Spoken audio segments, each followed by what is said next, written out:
ये खराबियां हमारे अंदर आ गई। इसी वजह से आज हम कुचले जा रहे हैं, इसी वजह से हम पर दुनिया में जुल्म हो रहे हैं, इसी वजह से हमें सताया जा रहा है। नबी करीम सल्लल्लाहु ताला अलैहि वसल्लम ने तो ये फरमाया था कि तुम दुनिया की ऐसी कौम हो जब तक तुम अल्लाह तबारक व तआला के रास्ते में सच्चे तरीके से चलते रहोगे, उस वक्त तक तुम्हें कोई मगलूब नहीं कर सकता।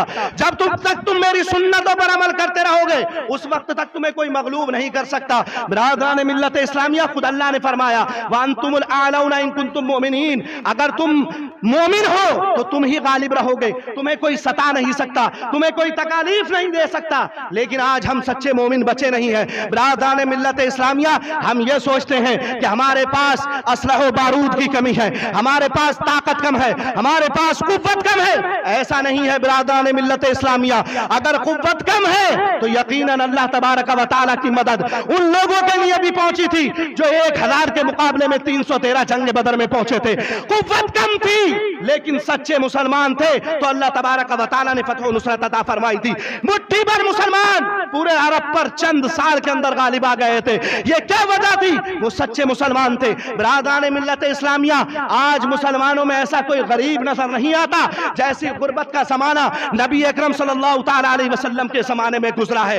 हजरत अदी बिन हातिम रज़ियल्लाहु ताला अन्हु से मरवी है, बुखारी शरीफ की हदीस है।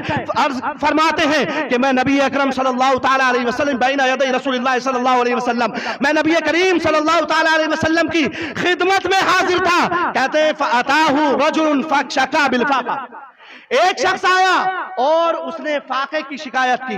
बिरादरान मिल्लत इस्लामिया कहते हैं थोड़ी देर गुजरी थी, फअताहु सानी, दूसरा शख्स आया और कहते हैं फशका,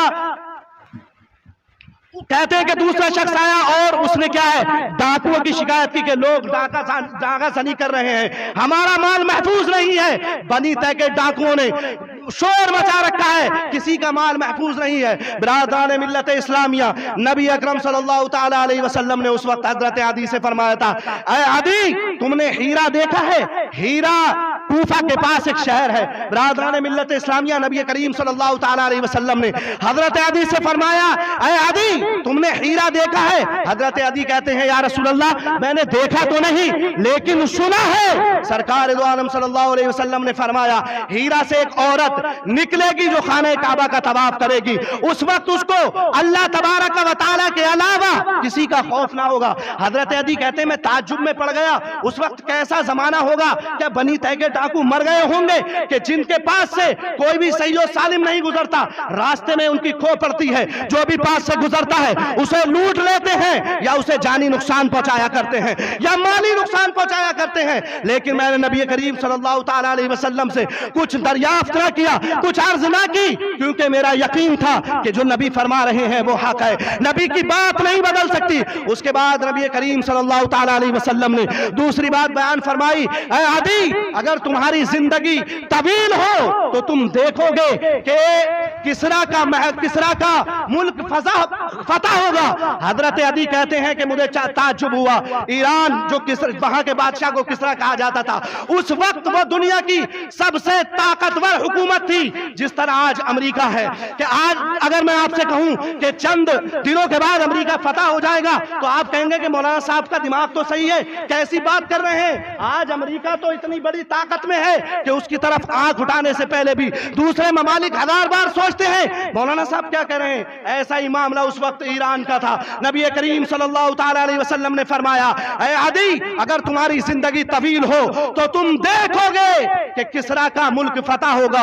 हजरत अदी कहते हैं मैंने अर्ज की या रसूल अल्लाह किसरा बिन हुर्मुज, यानी उन्हें शक हुआ कि ईरान ही की बात कर रहे हैं या किसी दूसरे मुल्क की। नबी करीम सल्लल्लाहु अलैहि वसल्लम ने फरमाया हाँ किसरा बिन हुर्मुज। बिरादरान मिल्लत इस्लामिया, उसके बाद नबी करीम सल्लल्लाहु ताला अलैहि वसल्लम ने तीसरी बात बयान फरमाई, ऐ अदी एक वक्त ऐसा आएगा कि अल्लाह तबारक व तआला मुसलमानों को इतना माल अता करेगा कि अगर वो ज़कात के मुस्तहिक को ढूंढेंगे तो सारी दुनिया में कोई मुस्तहिक के ज़कात ना मिलेगा।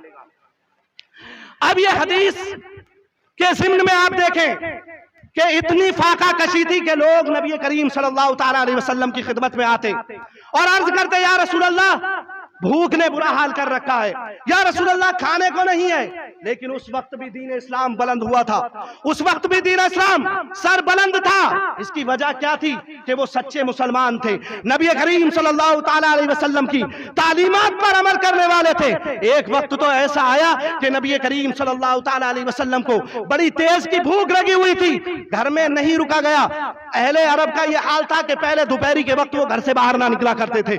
नबी करीम सल्लल्लाहु ताला अलैहि वसल्लम घर से निकले, ये भी हदीस बयान कर रहा हूं। नबी करीम सल्लल्लाहु ताला अलैहि वसल्लम घर से निकले, रास्ते से गुजर रहे हैं, देखा कि हजरत अबू बकर और हजरत उमर एक जगह खड़े हुए हैं। नबी करीम सल्लल्लाहु ताला अलैहि वसल्लम ने पूछा कि बाहर कैसे खड़े हो? तो हजरत अबू बकर उमर ने अर्ज की, या रसूलल्लाह भूख ने घर में रुकने ना दिया। तो नबी ने फरमाया कि जो चीज तुम्हें घर से निकाल कर लाई है वही चीज मुझे भी घर से निकाल कर आई है। बिरादरान मिल्लत इस्लामिया, रास्ते में साथ चल रहे हैं। हजरत जाबिर मिले तो रसूल करीम सल्लल्लाहु ताला अलैहि वसल्लम की बारगाह में अर्ज की, या रसूलल्लाह क्या आप मेरे मेहमान नहीं बनते? आप नबी करीम सल्लल्लाहु ताला अलैहि वसल्लम ने फरमाया, तुम्हारी मर्जी है, जैसा चाहो। हजरत अबू बकर उमर को साथ लिया और हजरत जाबिर के घर पहुंचे। बिरादरान मिल्लत इस्लामिया, हजरत जाबिर ने एक बकरी का बच्चा ज़बह किया, खाना तैयार हुआ। उसके बाद जब खाना लाकर रखा गया तो नबी अकरम सल्लल्लाहु ताला अलैहि वसल्लम ने एक रोटी ली, उस पर चंद बोटियां रखी और अपने खादिम से फरमाया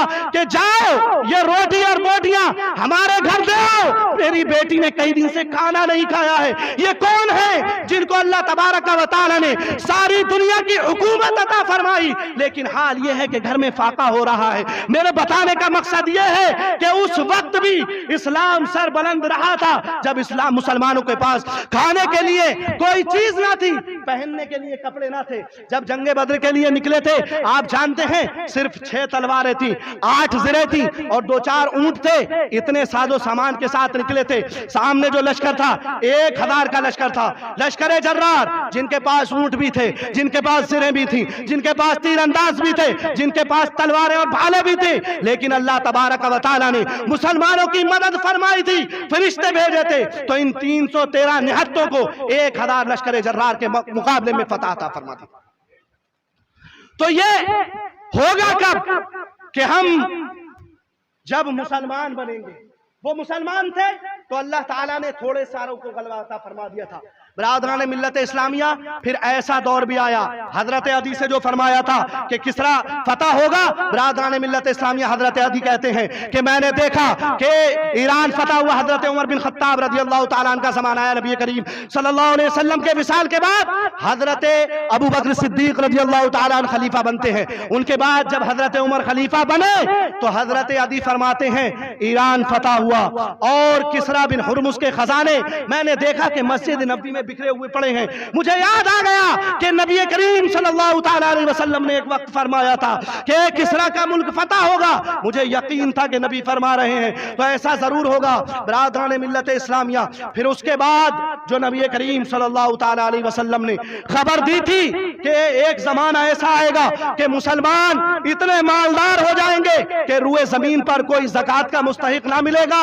हजरत अदी का इंतकाल हो गया। एक दूसरे ताबई बयान फरमाते हैं कि हजरत उमर बिन अब्दुल अजीज का जब दौर आया तो अल्लाह तबारक व तआला ने मुसलमानों को इतना माल अता फरमाया कि मुल्क शाम से हजरत उमर बिन अब्दुल अजीज के जो सफीर थे उन्होंने लिख के भेजा कि यहाँ बहुत माल ज़कात का जमा हो गया है, मैं मदीना शरीफ लेकर आ रहा हूँ। हजरत उमर बिन अब्दुल अजीज ने फरमाया कि मदीना शरीफ लेकर मत आना, यहाँ कोई मुस्तहिक ज़कात नहीं है, कोई ऐसा गरीब नहीं है जिसे माल दिया जाए, वही तकसीम कर दो। तो उस सफीर ने कहा था यहाँ जितने मुस्तहिक ज़कात थे हम उनको बांट चुके, उसके बाद भी माल बच रहा है। तो हजरत उमर बिन अब्दुल अजीज ने फरमाया था जो गुलाम हैं उनको आजाद करा दो और उनके बदले में वो माल दे दो। उन सफीर ने अर्ज की कि हमने गुलामों को आजाद करा दिया। उसके बाद फरमाया जो कर्जदार हैं उनका कर्जा अदा कर दो। कहा उनका कर्जा भी अदा कर दिया। फरमाया कि जो लोग शादी से रह गए उनकी शादियां करा दो और उनके महर में माल दे दो। अर्ज की कि हमने उनके महर में माल दे दिया, तब भी माल बचा हुआ है। तो बिरादरान मिल्लत इस्लामिया, जब इतना माल आ गया उस वक्त मुसलमान इतराए ना थे, बल्कि उस वक्त भी अल्लाह तबारक व तआला का खौफ उनके दिलों में था। अल्लाह तबारक व तआला का शुक्र अदा करते थे, इसलिए उस वक्त भी इस्लाम सरबुलंद रहा था। लेकिन बिरादरान मिल्लत इस्लामिया, आज हमने क्या देखा कि हम बट गए। हमने क्या किया? तरीक़े मुस्तफ़ा को छोड़ दिया। अल्लामा इकबाल ने कहा था तरीक़े मुस्तफ़ा को छोड़ना है वजह, या किसी दूसरे शायर ने तरीक़े मुस्तफ़ा को छोड़ना है वजह बर्बादी, इसी से कौम दुनिया में हुई बेख्तियार अपनी हमें करनी है शहंशाहे बतहा की रज़ा जोई, वो अपने हो गए तो रहमते परवरदिगार अपनी। लेकिन हमारे दिल में ये ख्याल आते ही नहीं है, हमारे दिल में तो सिर्फ ये ख्याल आते हैं कि हम मालदार हो जाएं, दूसरे का जो माल है वो भी हमारे कब्जे में आ जाए। बिरादरान मिल्लत इस्लामिया, दूसरों को नीचा दिखाने के चक्कर में हर वक्त हम लगे हुए हैं। बिरादरान मिल्लत इस्लामिया याद रखें, जो दूसरों को जलील करना चाहता है ना, तो वो खुद कभी ना कभी ऐसा जलील होगा कि उस जिल्लत की उस जिल्लत और रुसवाई को बर्दाश्त करना बड़ा मुश्किल हो जाएगा। इसलिए हमें याद रखना चाहिए, क्योंकि अल्लाह तबारक व तआला सबके अहवाल से वाकिफ है, वो जानता है कि किसकी नियत क्या है, किसका इरादा क्या है। तो बिरादरान मिल्लत इस्लामिया, इसलिए हमें इन चीजों से बचना चाहिए।